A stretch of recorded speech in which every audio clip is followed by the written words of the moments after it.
અમૂલે દૂધના ભાવમાં પ્રતિ લીટરે કર્યો ₹2નો વધારો। અમૂલ ગોલ્ડનો ભાવ પ્રતિ લીટર 66 અને અમૂલ શક્તિના ભાવ ₹60। ભાવ વધારો આજથી લાગુ।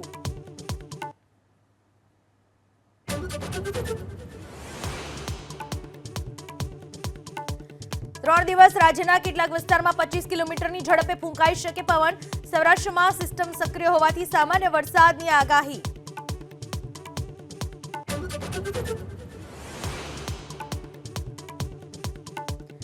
દિલ્હીમાં આજે આંધી વંટોળ સાથે પડી શકે વરસાદ, તો કર્ણાટક, તમિલનાડુ, કેરળ અને તેલંગાણામાં વરસ્યો ભારે વરસાદ।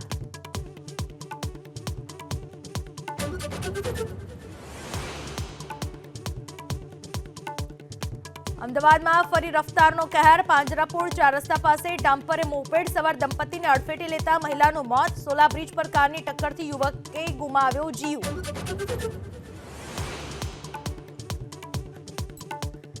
લોકસભા ચૂંટણીના કાલે પરિણામને લઈને એક્શનમાં ચૂંટણી પંચ। મતગણતરી પહેલા આજે કરશે પ્રેસ કોન્ફરન્સ।